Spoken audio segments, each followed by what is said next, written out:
The memory was as vivid as ever, a dark shadow that refused to fade. I was 9 years old, sitting in the principal's office with my parents, tears streaming down my face. My father's voice, cold and unforgiving, still echoed in my ears. "You're a disgrace to this family." I had been caught stealing from the school's lost and found, a desperate attempt to fit in with the cool kids who had dared me to do it.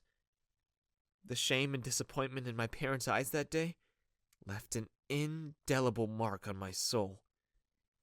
Now, standing in the colossal headquarters of the company that had just hired me, I was determined to prove to myself and the world that I was not a disgrace.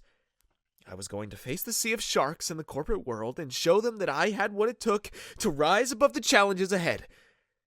As I stood there, lost in thought, a voice called out to me. "Hey, you must be the new intern, right?" I turned to face a friendly-looking guy with a warm smile. "Yeah, that's me. I'm Alex, by the way," I replied, extending my hand. "Nice to meet you, Alex. I'm Tom. This place can be tough, but we've all been there. Remember, just take it one day at a time, and you'll do great." From the very beginning, I wanted to make it clear that I wasn't just another disposable intern. I had worked hard to get here, and I was determined to rise above my past and prove that I had what it took to succeed. It was during a crucial presentation to our department that I faced my first major humiliation at the company. My hands were shaking as I fumbled with the clicker, and the words seemed to stick in my throat. The room full of experienced professionals stared at me with a mix of impatience and disdain, their expressions clearly conveying that I was wasting their time. As I stumbled through my presentation, Tom, the friendly colleague I had met earlier, sent me an encouraging smile. I was grateful for his support and felt reassured. But then, just as I was starting to regain my composure, Tom betrayed me. In the middle of my presentation, he stood up and announced, "I'm sorry, everyone, but I can't sit through this any longer. This intern clearly doesn't know what he's talking about." The room fell silent, and I felt my face turn crimson with embarrassment. I couldn't believe that Tom, of all people, had just thrown me under the bus.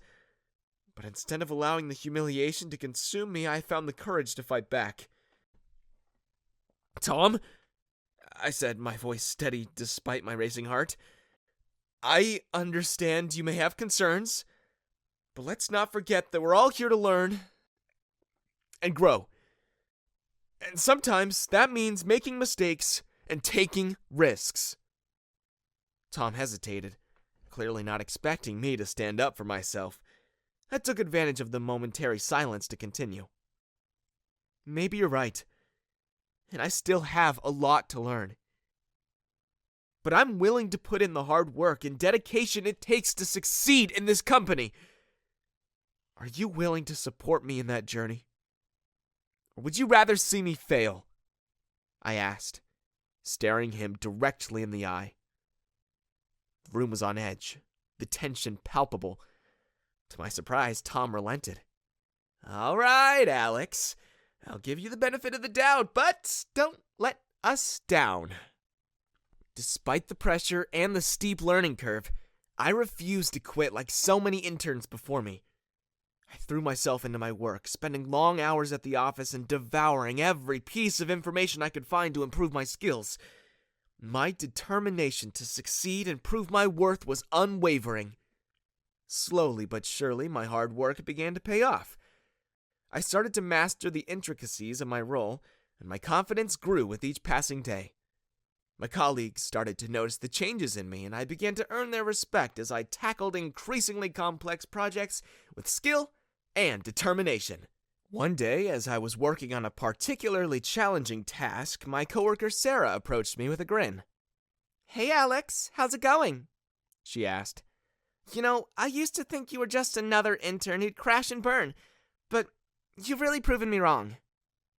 I smiled back at her, replying, "Well, Sarah, I guess you could say I'm like a phoenix, rising from the ashes of my own disastrous presentations." Just then, Tom stormed into the room, his face red with anger. "Sarah, I don't appreciate you fraternizing with the competition," he spat out, glaring at me. "You should be focusing on your own work, not wasting time with someone who's trying to steal our projects and promotions." Sarah's eyes widened, clearly taken aback by Tom's outburst. "Tom, that's not fair. Alex has worked incredibly hard to get where he is now. He's not trying to steal anything from us. If anything, we could learn a thing or two from his dedication and resilience." Tom snorted, unconvinced.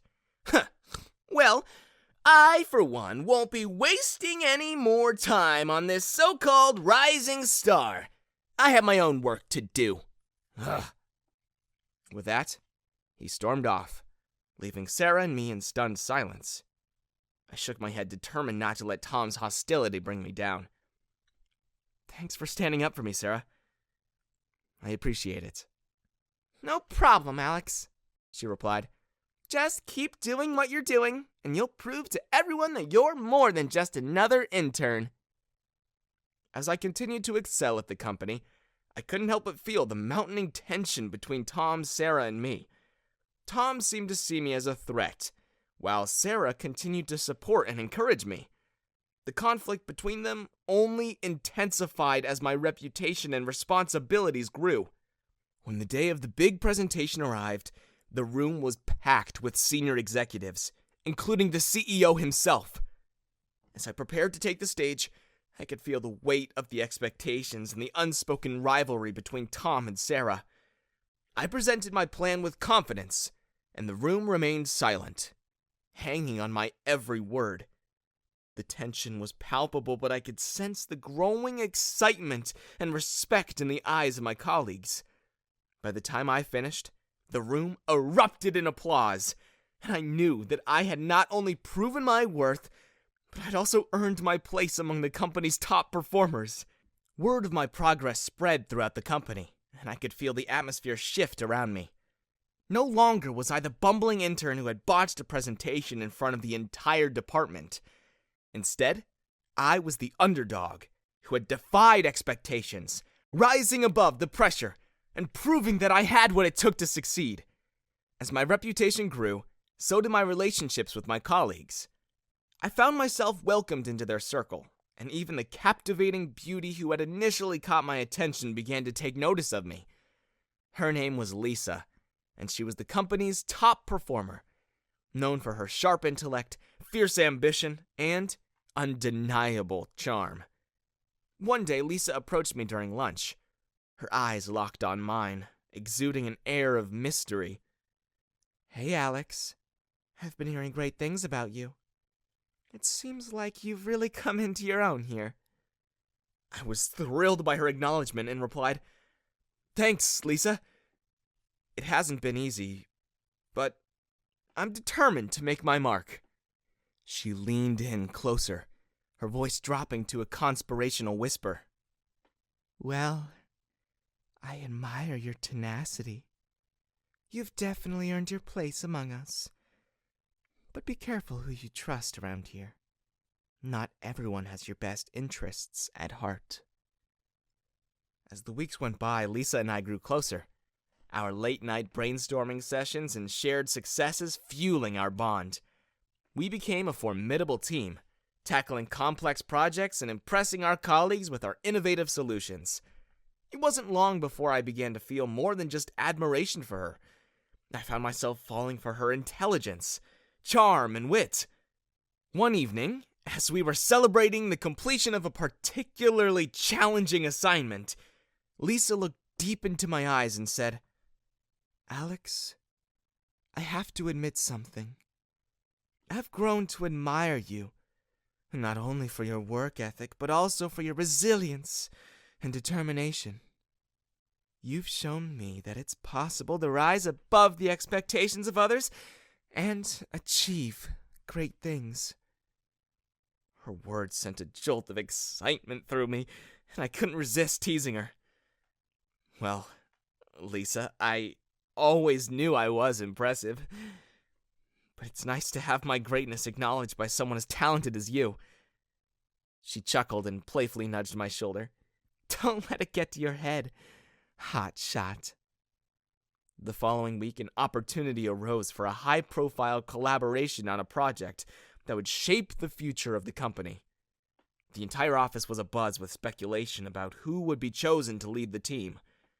Most assumed that the company's manager, Mark, would be the natural choice, given his experience and proven track record. To everyone's surprise, however, Lisa stepped forward and announced her decision to collaborate with me instead. I believe that Alex has the vision and creativity that this project needs, she explained confidently. Together, we can make this a success and bring our company to new heights. Her choice sent shockwaves through the company, and whispers of disbelief and envy filled the halls. Mark, feeling betrayed and humiliated, couldn't hide his anger. You're making a big mistake, Lisa, he hissed. You're throwing away years of hard work and dedication for some unproven upstart. But Lisa remained undeterred. I have faith in Alex, she replied firmly, her gaze never wavering from Mark's furious glare. And I'm willing to take this risk to prove that we can achieve greatness together. I couldn't help but grin as I chimed in. You know what they say, Mark? Fortune favors the bold. Or, in this case, the ridiculously talented and handsome. As Lisa and I worked closely together on the high-profile project, I started to notice some odd behavior. She seemed overly interested in the details of my work, asking for copies of my notes and drafts, even when it didn't directly pertain to her role in the project. One evening, while working late, I stumbled upon an email draft on Lisa's computer. It was addressed to the CEO, and in it she was presenting my work as her own, complete with detailed explanations and analysis. My heart sank as I realized her true intentions. She planned to steal my hard-earned success and claim it as her own. I dug deeper and discovered a series of intimate messages between Lisa and the CEO. It became clear that they were involved in a romantic relationship, despite the CEO being married. The pieces fell into place, and I understood that Lisa had cozied up to me only to further her own ambitions. With the truth revealed, I knew I had to act quickly to protect my work and expose Lisa's betrayal. I devised a plan to confront her in front of the entire team and reveal her deception to the company. It was a risky move, but I refused to let her manipulate me any longer. As the deadline for the project approached, the entire company gathered for the final presentation. The air was thick with anticipation, and I could feel the weight of everyone's expectations on my shoulders. I took a deep breath and began, revealing not only our project, but also the deception that had taken place behind the scenes. As the entire company gathered, I took the stage, my heart pounding with anticipation. I began by detailing the project's accomplishments, earning nods of approval from the audience. And now, for the most crucial aspect of our project, I'd like to reveal something truly shocking.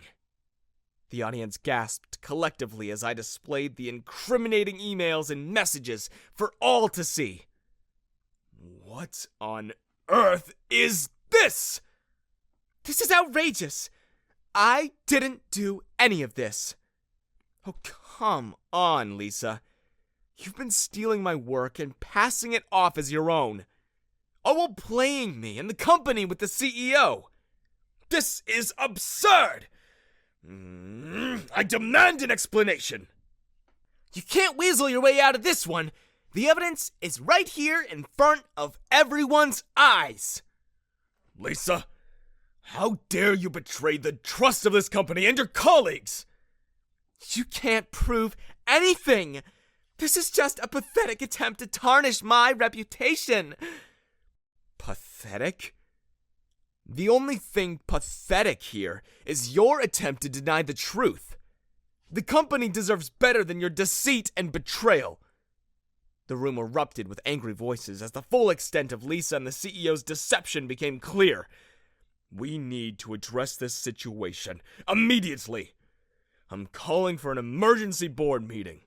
The CEO will be placed on indefinite leave, pending a full investigation. And as for you, Lisa, you're suspended until further notice. We'll get to the bottom of this. Just remember, the truth always prevails.